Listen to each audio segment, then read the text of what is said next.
हाय friends, Radhe Radhe. Aradhana Hindi academy में आप सभी का स्वागत है। तो फ्रेंड्स, आज हम नया टॉपिक शुरू कर रहे हैं। हिंदी साहित्य इतिहास के अंतर्गत छायावाद को पढ़ेंगे। ओके फ्रेंड्स, तो स्टार्ट करते हैं। छायावाद का समय है 1918 से 1936 ईस्वी। छायावाद का समय 1918 से 1936 ईस्वी है। आधुनिक हिंदी साहित्य के विकास का तृतीय चरण छायावाद के नाम से जाना जाता है। समय सीमा 1918 से 1936 ईस्वी है।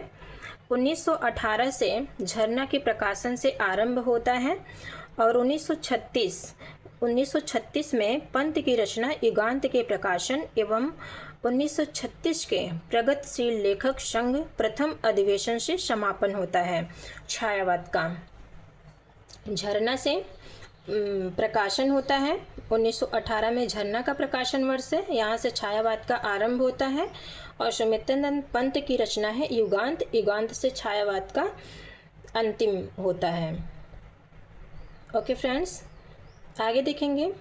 छायावाद को खड़ी बोली का स्वर्णकाल कहा जाता है। छायावाद को क्या कहा जाता है? खड़ी बोली का स्वर्णकाल। हिंदी साहित्य का स्वर्णकाल या स्वर्ण युग किसे कहा जाता है? भक्ति काल को। वेरी वेरी मोस्ट इम्पॉर्टेंट है। हिंदी साहित्य का स्वर्ण युग या स्वर्णकाल किसे कहा जाता है? भक्ति काल को। हिंदी साहित्य का दूसरा स्वर्णकाल आधुनिक काल को कहा जाता है। खड़ी बोली का स्वर्णकाल छायावाद। जन भाषाओं का स्वर्णकाल किसे कहा जाता है? तो प्रगतिवाद को कहा जाता है। डॉक्टर नगेंद्र के अनुसार छायावाद की समय सीमा 1918 से 1938 ईस्वी है।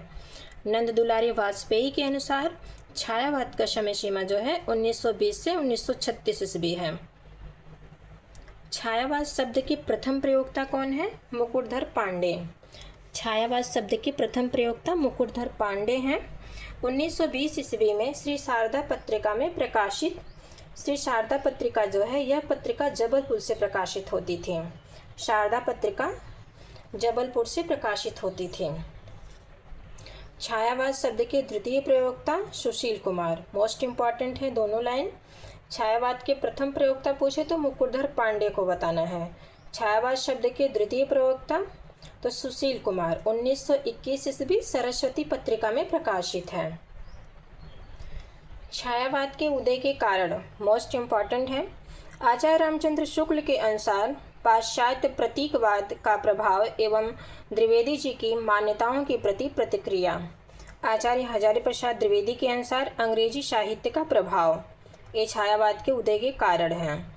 डॉक्टर नगेंद्र ने छायावाद के उदय का कारण क्या माना है? स्थूल के प्रति सूक्ष्म का विद्रोह। किशोरी नारायण शुक्ल के अनुसार छायावाद के उदय का कारण है द्विवेदी युग के बौद्धिकता एवं शुष्कता के प्रति प्रतिक्रिया। रामविलास शर्मा के अनुसार छायावाद के उदय के कारण है पूंजीवाद एवं साम्राज्यवाद के प्रति विद्रोह। शंभुनाथ सिंह के अनुसार साम्राज्यवाद एवं पूंजीवाद के प्रति विद्रोह की भावना।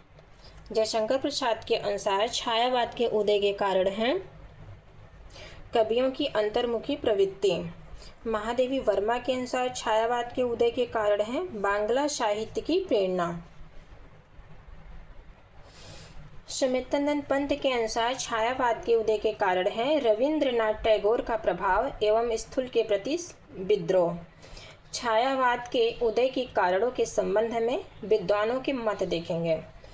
पुराने ईसाई संतों के छायाभास यानी फैंटमासा तथा यूरोपीय काव्य क्षेत्रों में प्रवर्तित आध्यात्मिक प्रतीकवाद के अनुकरण पर रची जाने के कारण बंगाल में ऐसी कविताएं छायावाद कही जाने लगी और हिंदी के कुछ कवि उधर एक बार भी झुक पड़े।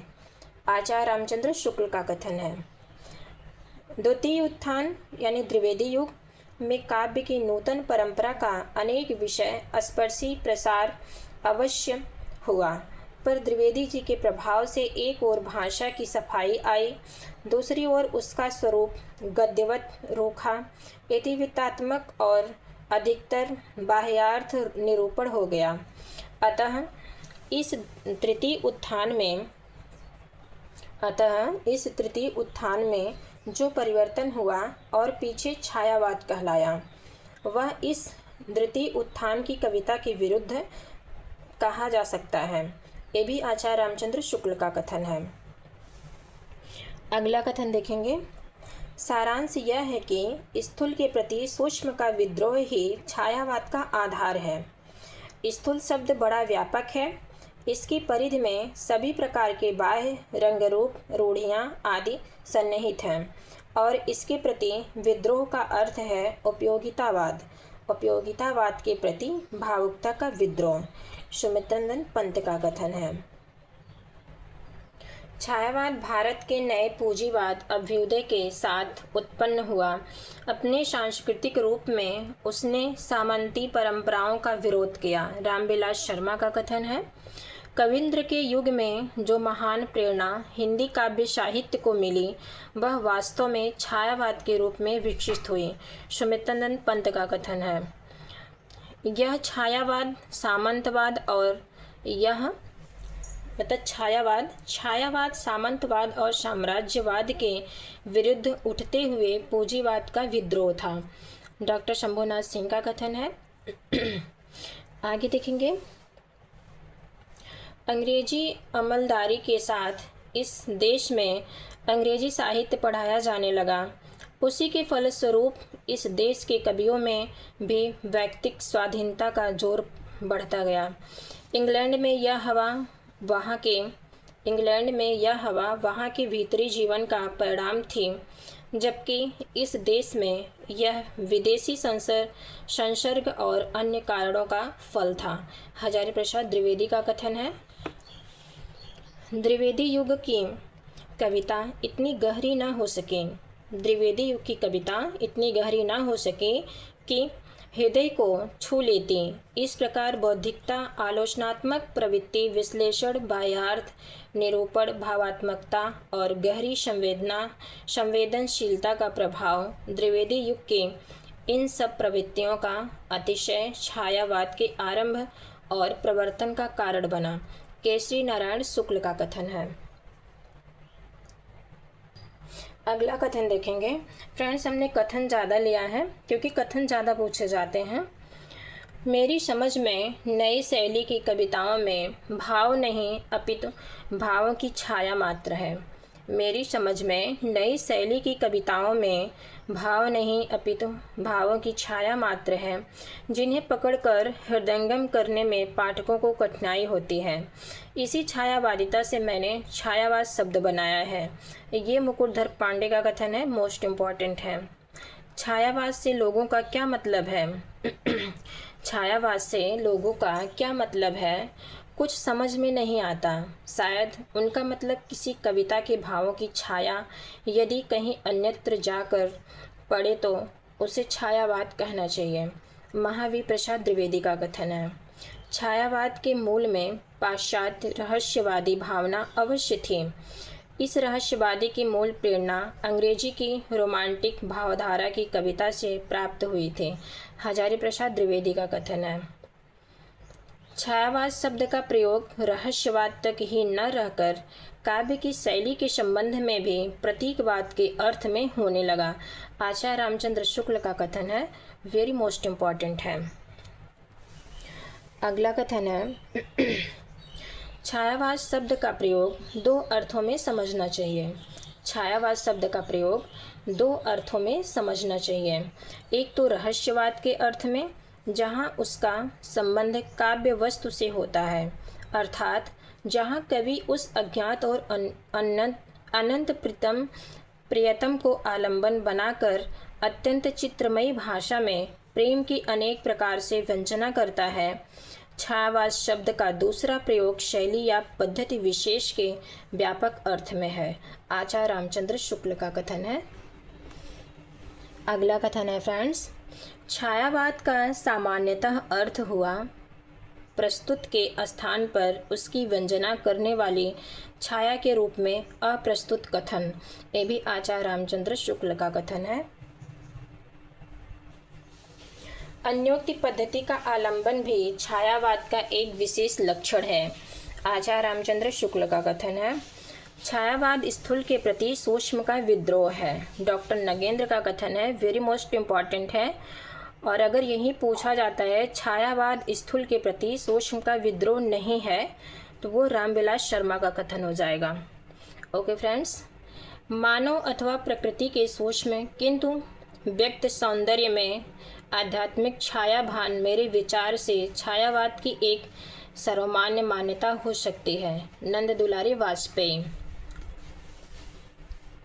छायावाद एक विशेष प्रकार की भाव पद्धति है, जीवन के प्रति एक भावात्मक दृष्टिकोण है। डॉक्टर नगेंद्र।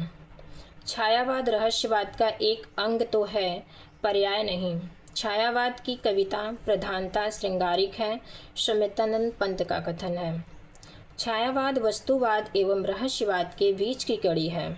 छायावाद वस्तुवाद एवं रहस्यवाद के बीच की कड़ी है, ये गंगा प्रसाद पांडे का कथन है, मोस्ट इम्पॉर्टेंट है।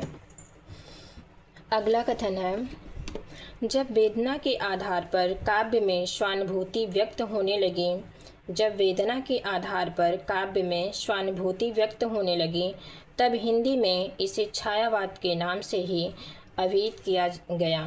ये जयशंकर प्रसाद का कथन है, ये भी मोस्ट इम्पॉर्टेंट है। अगला कथन है, छायावाद तत्वतः प्रकृति बीच जीवन का उद्गीत है। छायावाद तत्वतः प्रकृति बीच जीवन का उद्गीत है, जिसका मूल सर्वात्मवाद है। महादेवी वर्मा। अगला कथन है, छायावाद नाम से मैं संतुष्ट नहीं हूँ। छायावाद नाम से मैं संतुष्ट नहीं हूँ। हिंदी कविता छायावाद के रूप में ह्रास युग के वैयक्तिक अनुभवों, सपनों, निराशाओं और संवेदनाओं को अभिव्यक्त करने लगी। ये सुमित्रानंद पंत का कथन है। उसमें नए यथार्थ, नई काव्य वस्तु की झलक के साथ पिछली रूढ़ी रीतियों के ढांचे में बंदी सामाजिकता के प्रति घोर विद्रोह की भावना तथा क्रांति का शंखनाद मिलता है। ये सुमित्रानंद पंत का कथन है।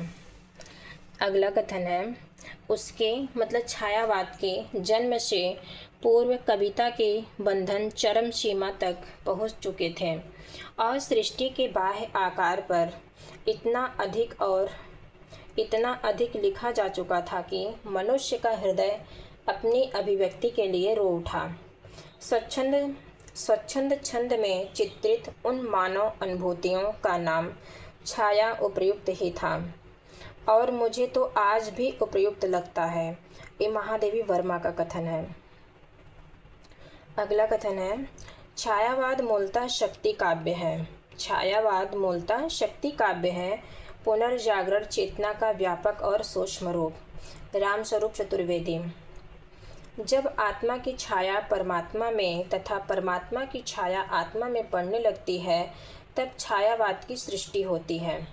जब आत्मा की छाया परमात्मा में तथा परमात्मा की छाया आत्मा में पड़ने लगती है, तब छायावाद की सृष्टि होती है। ये रामकुमार वर्मा का कथन है।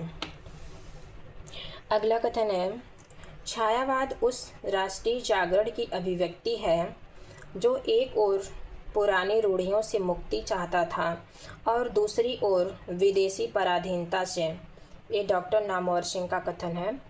एक कथन और देखेंगे फ्रेंड्स, रामविलास शर्मा का, जो कि वेरी मोस्ट इम्पॉर्टेंट कथन है। छायावाद स्थूल के प्रति सूक्ष्म का विद्रोह नहीं रहा है। छायावाद स्थूल के प्रति सूक्ष्म का विद्रोह नहीं रहा है, वरन थोथी नैतिकता, रूढ़िवाद और सामंती साम्राज्यवादी बंधनों के प्रति विद्रोह रहा है। रामविलास शर्मा का कथन है। आगे देखेंगे फ्रेंड्स, छायावाद को किसने किस अर्थ में ग्रहण किया, ये भी मोस्ट इम्पॉर्टेंट है। छायावाद को किसने किस अर्थ में ग्रहण किया, तो मुकुटधर पांडे जो है छायावाद को रहस्यवाद मानते हैं। मुकुटधर पांडे छायावाद को रहस्यवाद कहा और महावीर प्रसाद द्विवेदी ने छायावाद को अन्योक्ति पद्धति कहा। सुशील कुमार ने छायावाद को अस्पष्टतावाद कहा, अस्पष्टतावाद। आचार्य रामचंद्र शुक्ल ने छायावाद को शैली व चित्र भाषा मधुचर्या कहा। सुमित्रानंद पंत ने सौंदर्य की छाया सुमित्रानंद पंत ने छायावाद को क्या कहा, सौंदर्य की छाया। डॉक्टर नगेंद्र ने छायावाद को स्थूल के प्रति सूक्ष्म का विद्रोह कहा। आचार्य हजारी प्रसाद द्विवेदी ने व्यंग्यार्थ प्रधान शैली कहा। जयशंकर प्रसाद ने कांति कहा। डॉक्टर बच्चन सिंह ने स्वच्छंदतावाद कहा। शांतिप्रिय द्विवेदी ने वस्तुवाद एवं रहस्यवाद के बीच की कड़ी माना है। डॉक्टर नामवर सिंह राष्ट्रीय जागरण की अभिव्यक्ति माना है। महादेवी वर्मा ने छायावाद को सर्वात्मवाद एवं प्रकृति के माध्यम से जीवन का उद्गीत है। आगे देखेंगे फ्रेंड्स। रामविलास शर्मा छायावाद को क्या मानते हैं? थोथी नैतिकता, साम्राज्यवाद एवं रूढ़िवाद के प्रति विद्रोह। रामस्वरूप चतुर्वेदी शक्ति काव्य कहा है। निराला रहस्यवाद। भगवती चरण वर्मा ने सांस्कृतिक जीवन की अभिव्यक्ति। प्रभाकर माचवे एवं गुलाब राय ने दार्शनिकता। आगे देखेंगे छायावाद का प्रवर्तक। छायावाद का प्रवर्तक किसने किसको माना है?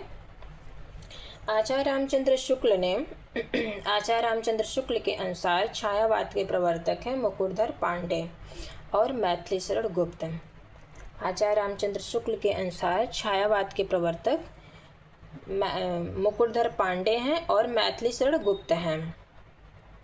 प्रभाकर माचवे एवं विनय मोहन शर्मा के अनुसार छायावाद के प्रवर्तक माखनलाल चतुर्वेदी हैं। नंद दुलारी वाजपेयी के अनुसार छायावाद के प्रवर्तक सुमित्रानंद पंत हैं। गणपत चंद्र गुप्त एवं इलाचंद जोशी के अनुसार छायावाद के प्रवर्तक जयशंकर प्रसाद हैं और यही सर्वमान्य मत है। अगर किसी विद्वान का नाम न देके ऐसे ही पूछता है छायावाद के प्रवर्तक कौन है, तब जयशंकर प्रसाद को ही बताना है। अगर शुक्ल के अनुसार पूछता है तो मुकुटधर पांडे मैथिली शरण गुप्त को बताना है। ऐसे प्रभाकर माचवे के अनुसार, नंद दुलारी वाजपेयी के अनुसार ऐसे अगर पूछता है तो उनको बताना है। ओके फ्रेंड्स, आगे देखेंगे छायावाद के प्रवर्तक के संबंध में आलोचकों के मत क्या क्या हैं। तो ये प्रकृति के साधारण असाधारण सब रूपों में प्रेम दृष्टि डालकर उनके रहस्य भरे सच्चे संकेतों को परखकर भाषा को अधिक चित्रमय, सजीव और मार्मिक रूप देकर कविता का एक अकृत्रिम स्वच्छंद मार्ग निकाल रहे थे। अतः हिंदी कविता की नई धारा का प्रवर्तक हिंदी को विशेषतः श्री मैथिली शरण गुप्त और मुकुटधर पांडे को समझना चाहिए। ये आचार्य रामचंद्र शुक्ल का कथन है। छायावाद की उत्पत्ति और विकास के संबंध में आचार्य रामचंद्र शुक्ल का वक्तव्य एकदम भ्रामक, निर्मूल तथा मनगढ़ंत है। प्रसाद जी अविवादास्पद रूप से हिंदी के सर्वप्रथम छायावादी कवि ठहरते हैं।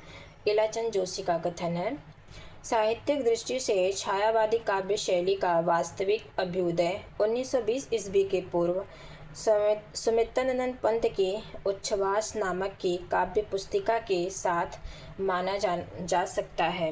नंद दुलारी वाजपेयी का कथन है, जिस शैली की कविता को हिंदी साहित्य में आज के दिन छायावाद नाम मिल रहा है, उसका प्रारंभ प्रस्तुत संग्रह झरना द्वारा ही हुआ। अतः प्रसाद के झरना से ही छायावाद का प्रारंभ मानना चाहिए। किसने कहा? गणपत चंद्र गुप्त ने।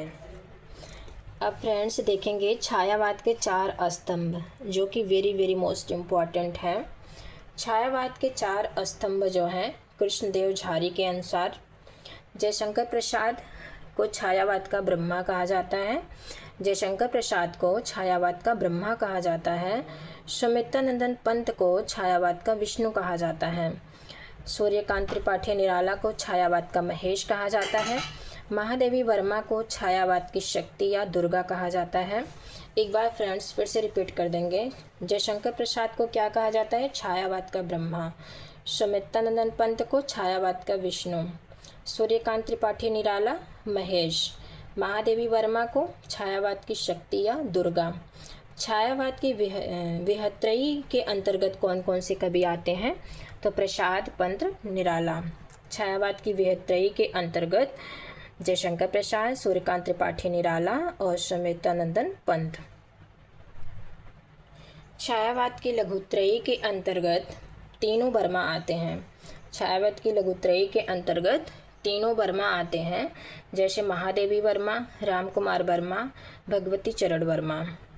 एक टिप्पणी है फ्रेंड्स, कुछ विद्वान छायावाद की लघुत्रयी में भगवती चरण वर्मा के स्थान पर माखनलाल चतुर्वेदी को शामिल करते हैं। ये भी मोस्ट इम्पॉर्टेंट है, पूछ सकता है भगवती चरण वर्मा के स्थान पर किसको शामिल किया गया है, तो माखनलाल चतुर्वेदी को।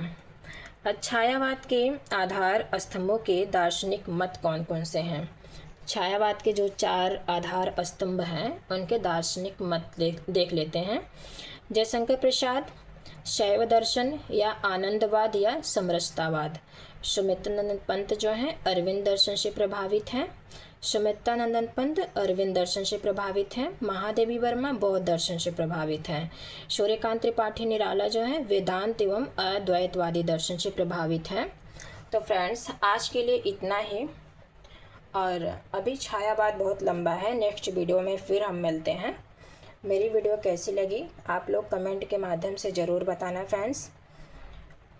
Okay friends, Radhe Radhe.